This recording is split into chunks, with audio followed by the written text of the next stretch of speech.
Hi guys, here's my go-to recipe for a gluten-free sourdough using my no-fuss sourdough starter.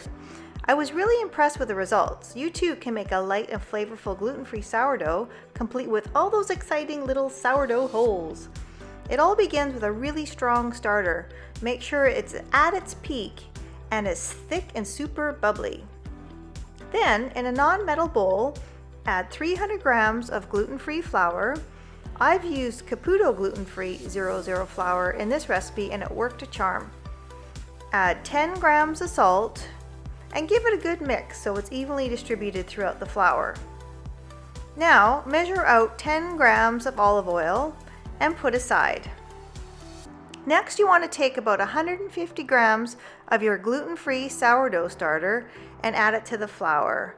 Plus, add about 250 milliliters or 1 cup of warm water and your 10 milliliters of olive oil and give it a really good mix. Finally, I added 1 tablespoon of psyllium husks and a tiny pinch of sugar to help boost the yeast.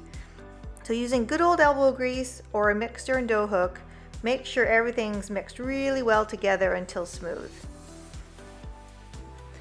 So once you're happy with your dough, roll it out onto a floured surface and form into a ball. You don't want a super dry dough nor a soggy mess. The water to flour ratio will all depend on the brand of gluten-free flour you use, so you'll need to use your best judgment whether to add more water or flour. It all depends and every single flour brand is different.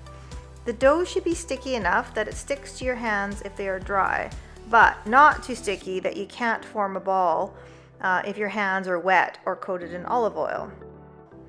Because gluten-free breads are not super strong, you'll need to cook this in a baking pan or bread pan. So give your pan a really good coating of olive oil and place your gluten-free dough into the pan.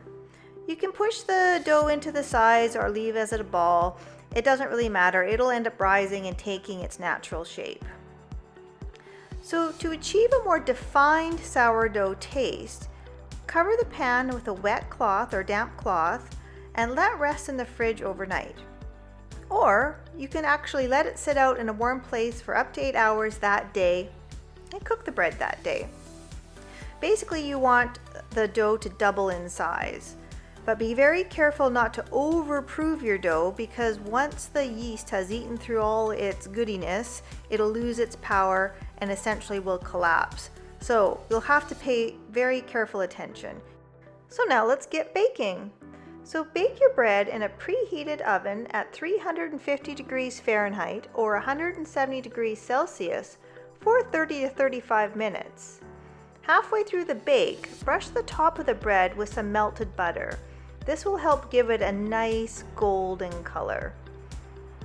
Once done, let the bread rest on a cooling rack for 30 minutes and then dig in and enjoy. Next time, try adding a little bit of cinnamon and some raisins to have some cinnamon raisin gluten-free sourdough bread.